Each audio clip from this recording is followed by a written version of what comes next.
Hi అండి, నమస్తే. Welcome to our channel Vaishu trendy. ఈరోజు నేను మీకు టేస్టీ అండ్ హెల్దీ అయిన రాగి రొట్టెని ఈజీగా ఎలా ప్రిపేర్ చేసుకోవాలో మీకు ఈ వీడియోలో చూపిస్తున్నానండి. చూసి అందరూ ట్రై చేయండి. రాగి రొట్టె తయారు చేసుకోవడానికి ముందుగా రాగి పిండి ఒక కప్పు తీసుకోవాలండి.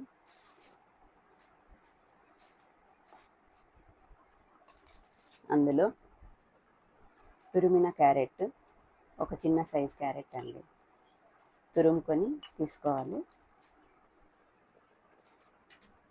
ఒక పెద్ద సైజ్ ఉల్లిపాయ కట్ చేసుకొని తీసుకోవాలండి.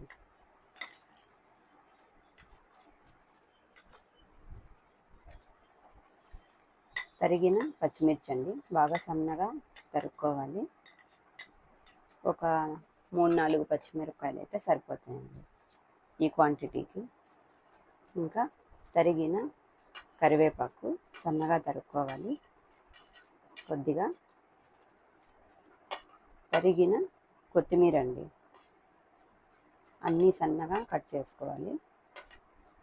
ఇంకా మెంతికూర అండి, మెంతికూర చాలా హెల్దీ కదా, ఆకుకూర ఏదైనా హెల్త్కి చాలా మంచిదండి.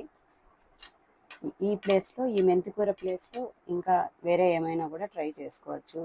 తోటకూర, పొనగంటి కూర, ఇలాంటి ఆకుకూరలు ఏమైనా మనకు అందుబాటులో ఉన్నవి ఏవైనా ట్రై చేయొచ్చండి. ఇంకా సాల్ట్ అండి, సాల్ట్ కొద్దిగా యాడ్ చేసుకోవాలి టేస్ట్కి తగినంత. ఇంకా ఇవన్నీ బాగా మిక్స్ చేసుకోవాలండి. కొద్దిగా వాటర్ని కొద్దిగా వేడి చేసుకోవాలి. నార్మల్ వాటర్ అయినా కూడా సరిపోతుంది. నేను కొద్దిగా ఎప్పుడు ఇలాగే చేస్తాను కాబట్టి మీకు ఇలాగే చూపిస్తున్నాను. దీంతో బాగా వస్తుందండి రొట్టెలు. దీంతో బాగా మిక్స్ చేసుకోవాలి. వాటర్ కొద్దిగా వేసుకొని చూసుకోవాలండి, ఎందుకంటే ఆకుకూరలో కూడా కొద్దిగా వాటరు, ఆ క్యారెట్లో అంతా వాటర్ ఉంటుంది కాబట్టి, ఉల్లిపాయలో కాబట్టి కొద్దిగా వేసుకొని ట్రై చేసుకోవాలి. పిల్లలు ఎక్కువగా ఆకుకూర అలాగే తినడానికి ఇష్టపడరు కాబట్టి, ఇలా ఏదన్నా స్నాక్స్లో వాళ్ళకి ఇలా మిక్స్ చేసి ఇచ్చేస్తే వాళ్ళు బాగా హ్యాపీగా తినేస్తారండి. ఈ హాలిడేస్లో పిల్లలంతా ఇంటి దగ్గరే ఉంటారు కాబట్టి, అందరికీ పెద్దవాళ్ళకు కూడా కొంచెం టైం దొరుకుతుంది కాబట్టి, టైం దొరికినప్పుడు ఇలా వాళ్ళకి చేసి పెడితే హ్యాపీగా తింటారండి. ఒకవేళ స్కూల్స్ ఉన్నా కానీ వాళ్ళు వచ్చేలోగా ఈ ప్రిపరేషన్ అంతా తయారు చేసుకొని వాళ్ళు వచ్చిన వెంటనే వేడివేడిగా వాళ్ళకి చేసిస్తే బాగా తింటారండి వాళ్ళు. అలాగే ఈ రాగి రొట్టెలు డయాబెటిక్ వాళ్ళకు కూడా చాలా హెల్త్కి చాలా మంచిదండి. బాగా అవి ట్రై చేసి బాగా తింటే కొంచెం హెల్త్కి అందరికీ చాలా మంచిదండి. ఇలా దీన్ని బాగా మిక్స్ చేసుకోవాలండి.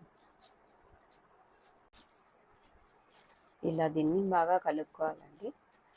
ఇలా బాగా కలుపుకున్న తర్వాత దీన్ని కాసేపు 10 to 15 minutes అలా పక్కన పెట్టేయాలండి. తర్వాత రొట్టెలు ప్రిపేర్ చేసుకుందాం.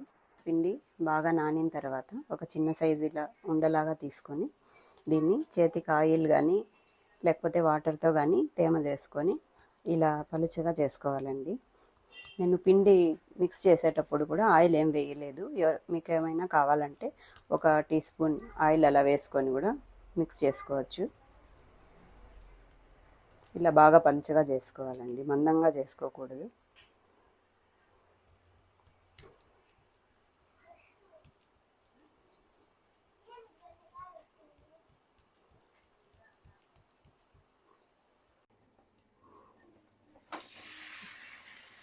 ఇలా పెనం పైన వేసుకొని కొద్దిగా ఆయిల్ వేసుకొని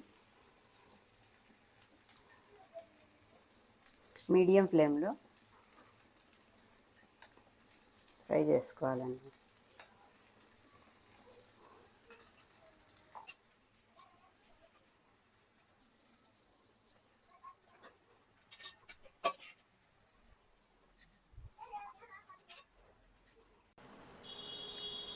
అంతే అండి, ఎంతో రుచికరమైన టేస్టీ అయిన రాగి రొట్టి క్షణాల్లో తయారైపోయింది కదండి. మీరు కూడా ఇంట్లో ట్రై చేసి ఎలా వచ్చిందో కమెంట్ సెక్షన్లో తెలియచేయండి.